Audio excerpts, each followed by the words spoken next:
Assalamualaikum warahmatullahi wabarakatuh. Selamat pagi semua. Baiklah, kita akan lanjut dengan materi kita yang kedua, yaitu norma dalam mewujudkan keadilan.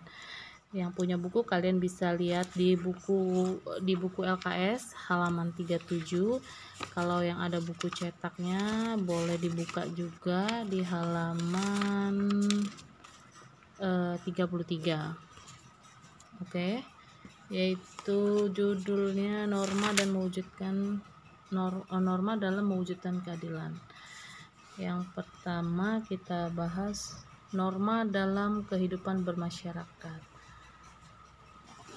Di sini Bu jelaskan sedikit ya tentang norma. Sebenarnya norma itu dapat kita temukan dengan mudah dalam kehidupan kita sehari-hari. Kenapa? Norma itu sudah terbentuk di dalam masyarakat itu sendiri. Jadi kalau kita dalam lingkungan bermasyarakat, misalnya kita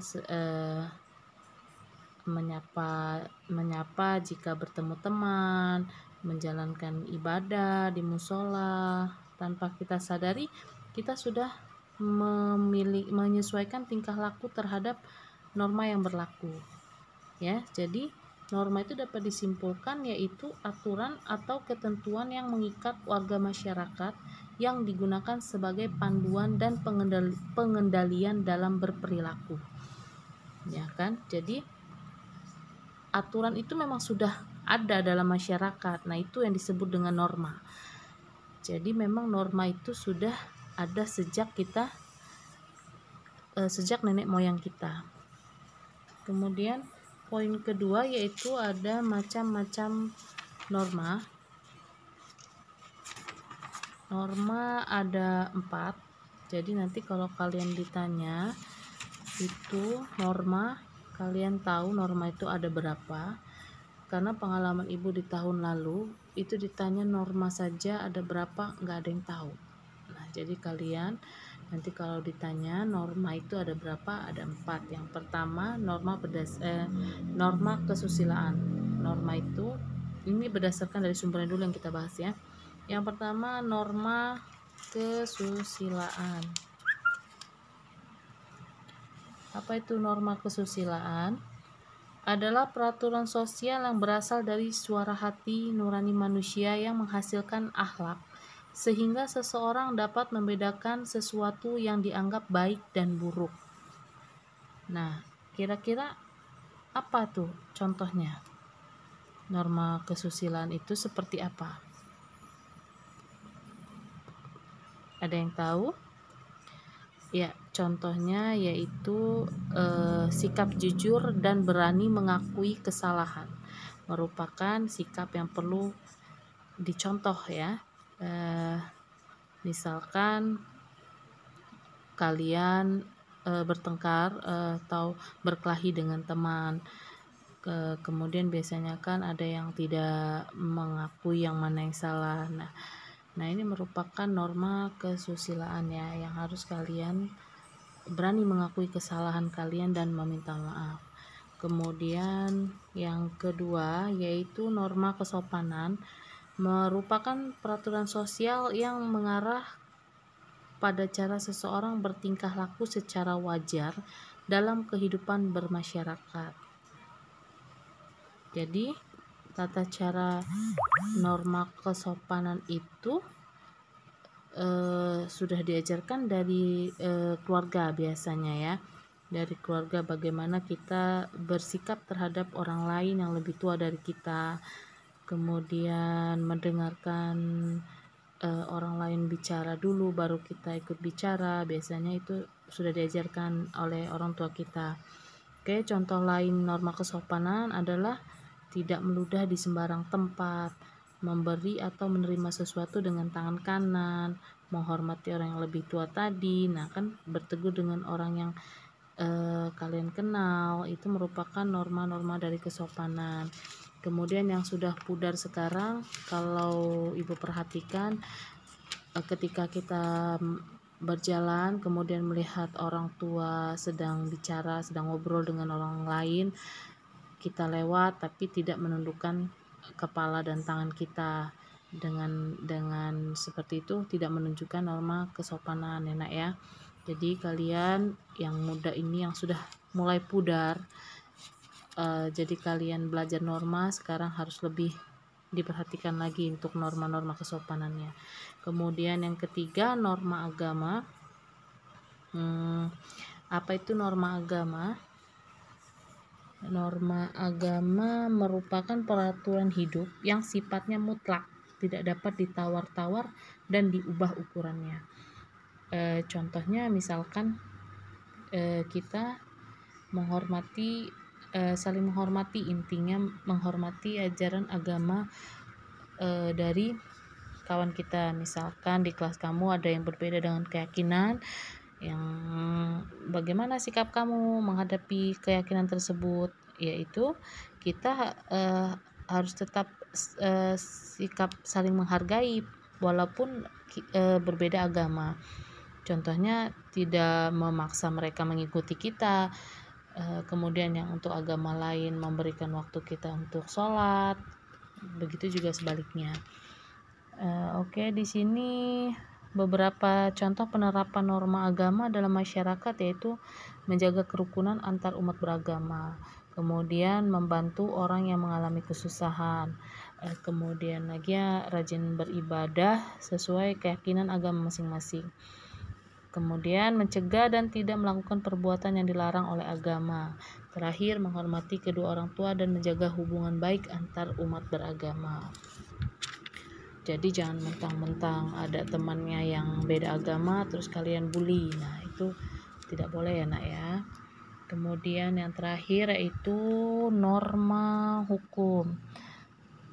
Norma hukum adalah, hukum itu apa? Peraturan baik tertulis maupun tidak tertulis. Norma hukum berisi perintah atau larangan yang bersifat memaksa.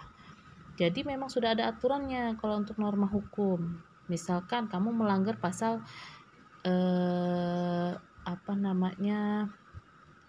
pencurian, berarti sudah ada di dalam pasal-pasalnya itu apa hukuman yang pantas untuk seorang pencuri.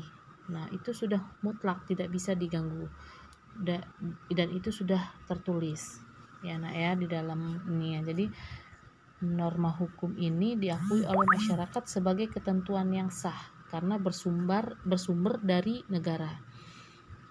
Jadi kita harus mengikuti peraturan yang ada di dalam negara kita yang telah dibuat, peraturan yang telah dibuat ya. Contohnya misalkan kalian jika pergi naik kendaraan itu memakai helm,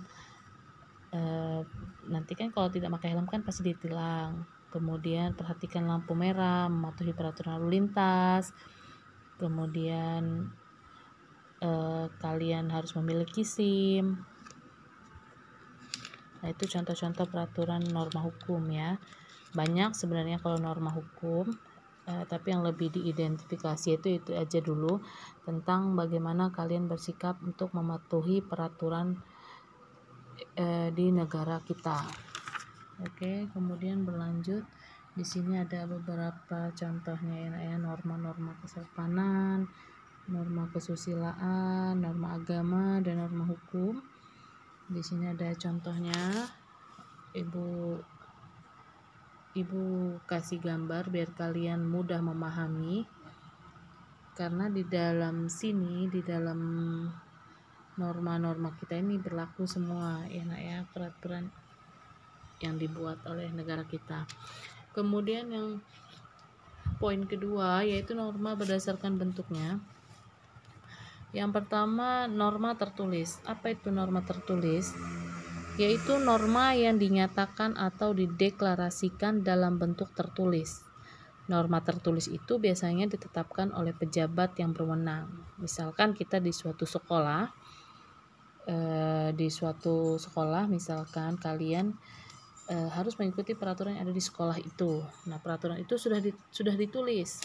Misalkan itu tidak boleh loncat pagar, terus berbaris sebelum masuk kelas, tidak merokok di dalam kelas, di lingkungan sekolah, tidak boleh bolos, manjat pagar. Nah, itu sudah peraturan yang tertulis. Kemudian contoh-contoh lain norma tertulis itu yaitu kalau di lingkungan masyarakat,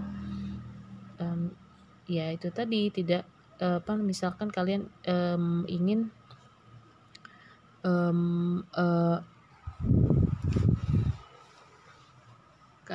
menaiki kendaraan, itu perlu diperhatikan juga peraturan-peraturannya. Itu tidak tertulis. Misalkan kalian harus menyalakan lampu pada siang hari, itu tidak tertulis. Tapi norma yang tertulis, nah itu yang bagi kendaraan bermotor harus menyalakan lampu pada siang hari, misalkan gitu ya. Kemudian menjelaskan pengemudi motor selain memenuhi ketentuan tersebut. Di sini ada beberapa norma tertulis yang sudah ada ditegaskan di dalam pasal ya. Pasal 107 ayat 1, 2, kalian bisa baca di halaman 44. Kemudian kita lanjut ke norma tidak tertulis. Norma tidak tertulis itu apa? Dilaksanakan atas dasar kesadaran tiap-tiap individu. Jadi kamu sebagai warga negara yang baik, tentu kamu harus mematuhi norma yang berlaku tadi. Jadi norma itu walaupun tidak ditulis, tapi kamu sudah secara tidak langsung kamu menyepakati keberadaannya norma itu. Ya tadi contohnya kalian tidak mencuri, itu walaupun tidak tertulis tapi kan memang tidak boleh gitu. Ya, kemudian norma tidak tertulis di sini kalian bisa lihat di halaman 45 itu ada beberapa. Yang pertama yaitu cara merupakan bentuk perbuatan tertentu yang dilakukan oleh individu dalam pergaulan sehari-hari di lingkungan masyarakat. Kemudian yang kedua, kebiasaan. Kebiasaan merupakan perbuatan berulang-ulang dengan bentuk yang sama serta dilakukan dengan sadar dan berulang-ulang dan mempunyai tujuan yang jelas. Kemudian yang ketiga, tata kelakuan adalah sekumpulan perbuatan yang mencerminkan sikap hidup dari sekelompok manusia yang dilakukan secara sadar. Yang terakhir, adat istiadat, tata kelakuan yang berintegrasi secara kuat dan setiap perilaku anggota masyarakat. Jadi adat istiadat itu merupakan kumpulan tata kelakuan yang paling tinggi kedudukannya, karena memang adat istiadat sering disebut juga norma adat ini berarti peraturan hukum yang tidak tertulis yang berkembang dan dipertahankan masyarakat secara turun-menurun. Jadi memang norma adat istiadat ini yang biasanya kita sering kita pakai dan sering kita gunakan dan kita laksanakan. Itu namanya norma adat istiadat. Memang sudah dari zaman nenek moyang kita sudah ada. Kemudian kita bahas yang terakhir, arti penting norma dalam mewujudkan keadilan, yaitu yang pertama, pedoman dalam bertingkah laku. Jadi norma ini memuat aturan tingkah laku masyarakat dalam pergaulan sosial. Bagaimana tadi sudah dibahas, yang pertama bagaimana kamu bersikap, bagaimana kamu bertemu dengan orang lain di luar rumah, bagaimana kamu berada di lingkungan orang lain, ya, itu pedoman dalam bertingkah laku. Yang kemudian yang kedua, menjaga kerukunan anggota masyarakat. Jadi norma ini mengatur agar perbedaan dalam masyarakat tidak menimbulkan kekacauan atau ketertiban.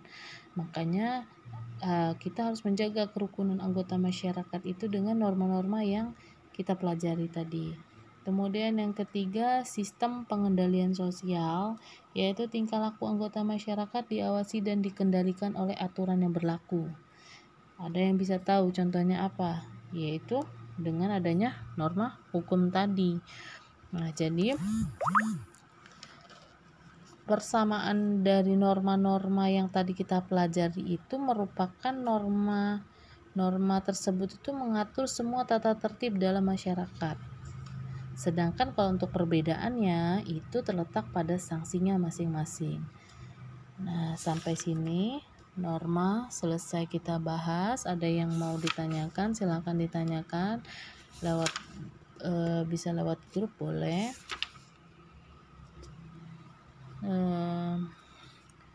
Atau kalian bisa langsung komen di YouTube, silakan ditanyakan. Terima kasih. Ibu akhiri, wassalamualaikum warahmatullahi wabarakatuh.